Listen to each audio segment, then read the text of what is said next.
Andrew Ravens here of ravensnewspost.com.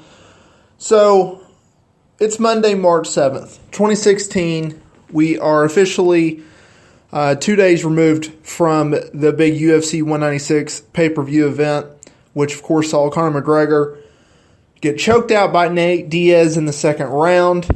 We also saw Miesha Tate become the new UFC Women's Bantamweight Champion after she submitted Holly Holm in the fifth round in the co-main event. There's a lot of concern within the MMA community following this event. You have a couple things majorly changed. You have the cash cow Conor McGregor lose his first UFC fight.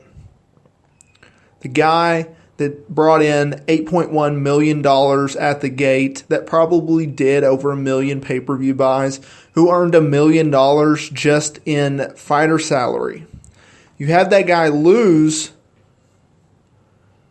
and what do you do now? He can't go up to welterweight and challenge Robbie Lawler. He can't, I guess you could, but why would you? Why would you have him face Rafael dos Santos later on for the UFC lightweight title? That doesn't make sense. So really, he has to go back down to 145. He has to defend that featherweight title. And then another question comes about, okay, do you give him Jose Aldo? Do you give him Frankie Edgar? Frankie Edgar is, of course, the number one contender for that title. Jose Aldo is the former champion that got knocked out in 13 seconds at UFC 194 by Conor McGregor. You could make the argument that, yes, Aldo deserves it. He was the champion for so many years. He didn't lose for 10 years. He deserves a shot. And then you have Frankie Edgar, who many believe cannot beat McGregor, yet he's the number one contender for it. And then those two matchups are okay, but they're not money drawing. You can't really put McGregor and Dos Anjos anymore, because what was hyping that fight? Conor McGregor at his peak, just running through folks. Well, he's coming off of a loss.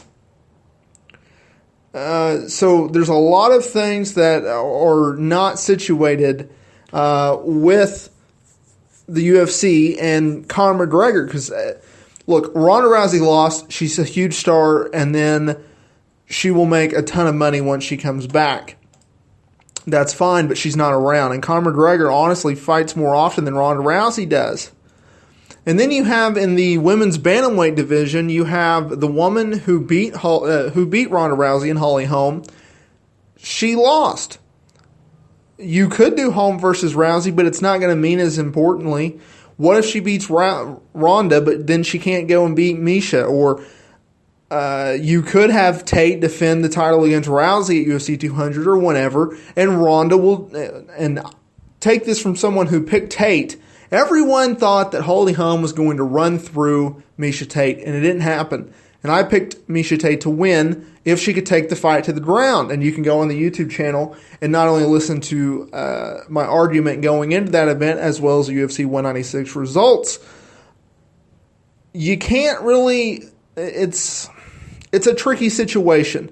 You could have Rousey come back, fight Tate, beat Tate, and then you could have the Holm-Rousey rematch, which would make a little bit more sense.